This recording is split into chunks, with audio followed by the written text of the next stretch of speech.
Hello, this is Ken from the National Association of Black and White Men Together. And I'm happy to report that the NABWMT Political Action Team Senate prediction has come true.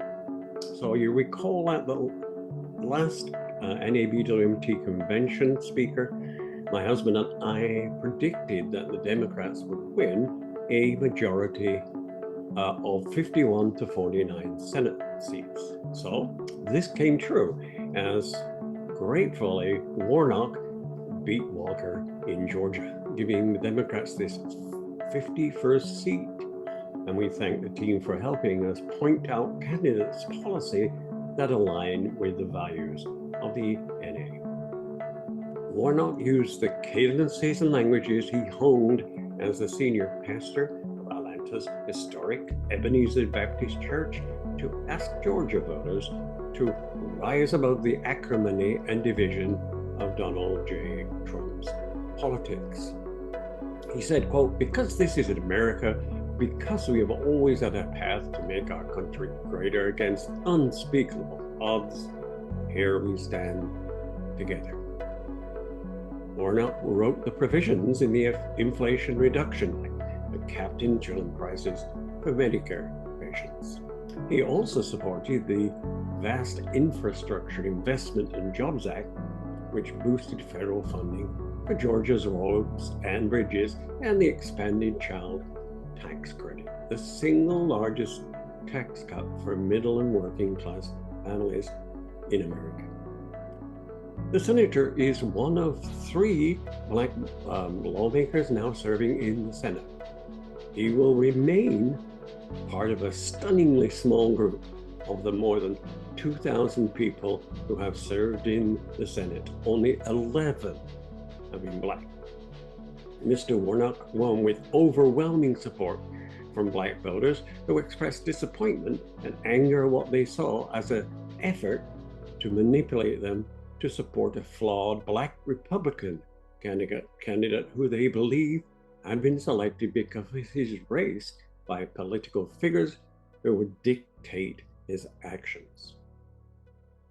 So, what are the lessons we learned from this campaign? First, Walker's loss to the Senator Ralph Warnock showed that flawed candidates with extreme views cannot always rely on partisan loyalties to lift them. And so, Warnock not only gave Democrats some breathing room in a closely divided Senate, but also showed that values and character matter. The Warnock campaign wanted to make a race contrast between a reverend and a running back with poor policy statements. For example, at a rally, Mr. Walker said that, quote, "Jesus may not recognize transgender people if they seek to enter heaven," end quote. Walker's speeches were fixated on culture war issues such as transgender athletes, non-binary gender identity, and pronoun usage.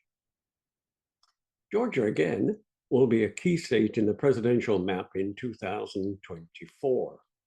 There is an explosive growth of metropolitan Atlanta over the last decades, and especially the surge in Asian American and Latino voters. But our work in Georgia and the US is still not done. Republicans won every statewide office in Georgia, other than the Senate, by an average of about 7 points.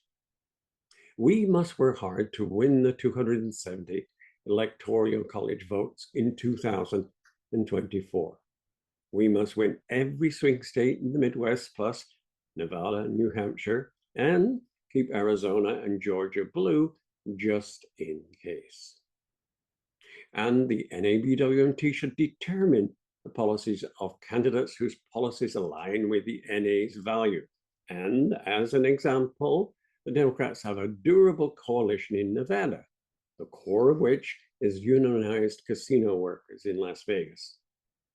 But Democrats have assembled a no less formidable turnout operation in Georgia, a much more populous and more geographically complex state. Thus, we must help to run not only just a metro-centric outreach, but help build organizing infrastructure across all states with patience.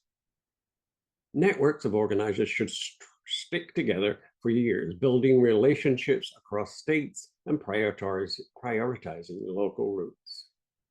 We must overcome restrictive new voting laws, hoping that some may backfire in some respects. Anticipating long lines at the polls, civil rights groups can plan, quote, parties to the polls in states. African Americans in Georgia know how to mobilize, but one shouldn't have to out-organize voter suppression. So celebrate the wins, then turn to the future where we always have to fight. Write letters, send postcards and texts, and phone bank. The arc of the moral universe is long, but it bends towards justice. The NA has fought for over 40 years for a better life for people at the margins. Let's do so and stand on the shoulders of our leaders, present and past. Well, there you are. Again, thank you, Georgia, for getting us over the top. And please stay in touch with us.